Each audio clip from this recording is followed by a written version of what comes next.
welcome back to another edition of Should I Stay or Should I Go movie reviews. Tonight we saw 3 billboards outside of Ebbing, Missouri. I'd like to remind our viewers, or tell them for the first time, that we don't talk about the movies or have any kind of discussions until we get here on the couch. So this is all live, our thoughts as we first share them with each other and with you people.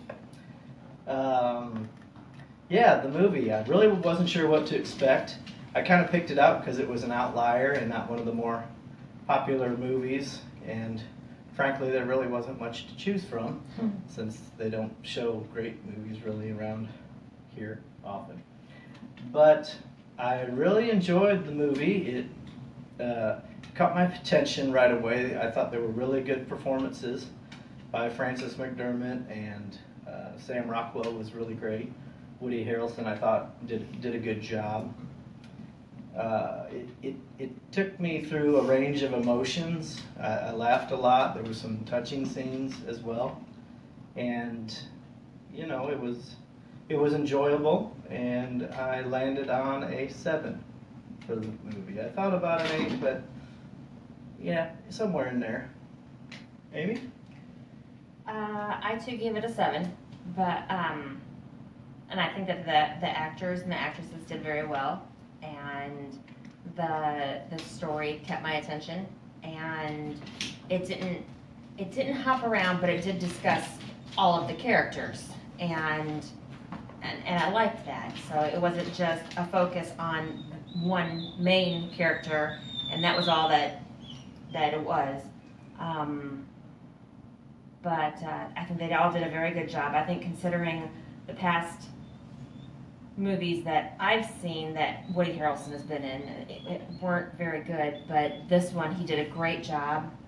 He still had his regular, traditional, the way he typically talks and acts was kind of still in this, but not quite as bad or as much. But yeah, I gave it a 7. I brought it up from a 6 to a 7 because of just because. Fair enough. Fair enough. I don't know if I can add much. Characters did a good job. I was interested in the story. Like Todd said, it caught my attention right away. I was interested in what was going to happen, where it was going. I enjoyed the characters. Also felt a lot of emotions. Thought it was really funny in parts. Thought it was kind of sad in parts. Overall, I would say, even though I really enjoyed the movie, it was a little depressing. I think the topic of the movie and just overall the general depression of the town and just various things I thought was just depressing all over the place, but I am giving it a 7 as well. I did enjoy it. I wanted to see the movie, so I was looking forward to it, and I liked it, and I wasn't sure if I would. So anyway, that's our Matt. So I'm going to give it an 8 for all the same reasons these guys gave it a 7, except for the fact that I, for one, did not want to see this movie. I thought it was going to be some Hollywood liberal BS, and it was a very touching, it was a very well done story. It was well acted. I think that Woody Harrelson, I kept thinking when I'm seeing him be this dad, I'm seeing him be the jerk that he was in Out of the Furnace. And the guy that he played the crazy colonel in or general in the War of the Planet of the Apes, and I didn't, those two guys were not the same people, and so it was very well done. So yeah, I'm giving it an 8. Good movie. Yeah, I wasn't I'm sure. the person who didn't want to go see the movie. Well, like you said, he went in with low expectations and it got higher. Yeah, I think there were some common themes throughout the movie that they didn't smash you in the face with them, but that, you know, that anger begets anger, and you know you saw that, and then love is the answer, and you know there was some torn relationships that were repaired, and some just the whole inner workings of the family and how it impacted the entire town and how certain actions had domino effects, both good and bad. So yeah, it was interesting in that regard, I thought. Was. In that, so if we're gonna do our should I stay or should I go, I gave it a 7. Really liked it. Not sure it's a theater movie for me. No, it didn't have to be. I think that, definitely I would have been just as happy waiting and seeing it at home.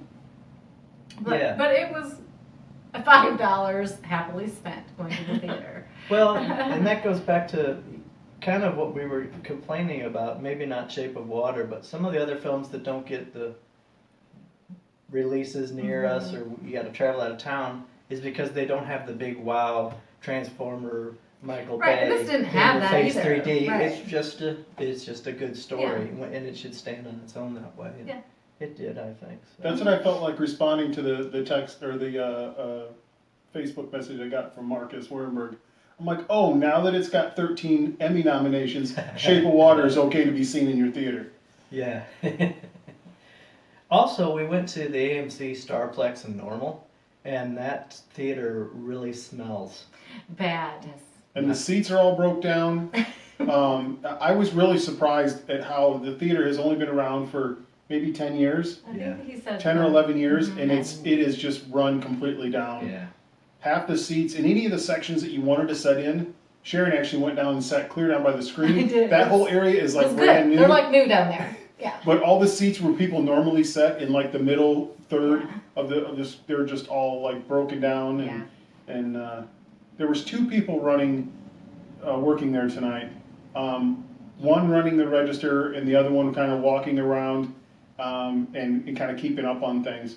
And you could tell that was the case. And so I asked the guy that was cleaning up as we were sitting in there. So I said, so I take it the theaters are automated. And he said, yes, they just play the movie times when it says it's going to play, it starts playing, whether anybody's in there or not. And that's, I guess, how they can do it with 2 people, but it seems like still not enough. I guess Hollywood's not making enough money. I guess if they are, it's not the theaters making the money. Yeah. Right. Something.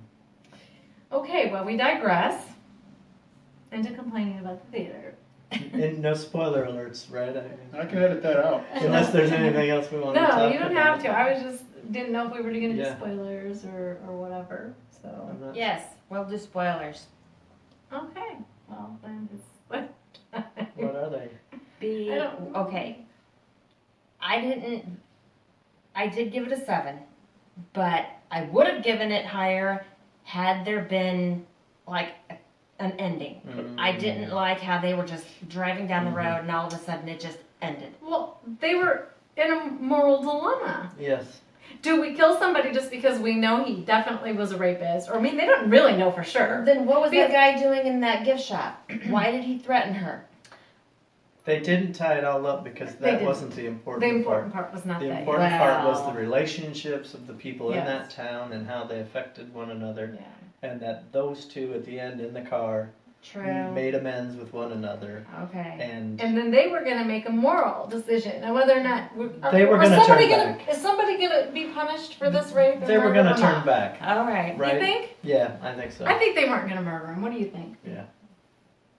I don't know. I do like how she admitted to burning the police station, and he Well, yeah. even said, "Well, who else would Else have would have been?" been- I mean, right? Everybody knew it had to be He her. knew the whole I time. don't think there's any question about the fact that. Yeah. it And was how her, he right? ended up changing his ways after he read that letter, got burned, and got put into the fire or into the hospital room with the kid that he pushed out the window. Right. It was forgiveness and redemption, right? Oh, Yep. I think Shane thinks something he should share. So I think there was some subtext going on. Not that I have anything wrong with this, but I think Sam Rockwell, I think his character was gay, Well, and I think that the boy that lived across or had the guy that ran the signage ad guy? place, yeah. I think that there was some history there. Because I think that's one of the reasons why Sam Rockwell was so angry. I think he lived in a town, Pent up feelings. pent up feelings where he couldn't be himself and he felt like he had to be something. You know, his mother was a, kind of a Controlling, and yeah. manipulative woman, and Yeah. and you know, I just think that he couldn't be who he wanted to be. Napoleon Dynamite's mom or aunt, right? Yeah. Yeah. Make sure you feed the Tina. The fat Well, I bug. leaned over and told Amy partway through that I thought they were maybe leading us to believe that Sam Rockwell's character was the guilty party, and I started thinking that. No, I guess I never went there Yeah, with that. because he lived with his mom. Well, I just thought he was too big of an asshole to do that. I don't know, like, he just was so, I don't know if he was smart enough to get away with something like that. He was really dumb. Yeah. You know, his character was really dumb. When he was trying Chow to say, drunk and- there's sand there. And I Well, that doesn't narrow it down at all. Yeah. Yeah, so anyway, that was good. We're gonna say go see the movie, or definitely catch it when Catch it Yes. sometime, When it yeah. gets- I agree. on TV and stuff. Yep. Well, like, share, and subscribe. Thanks for watching. Till next time.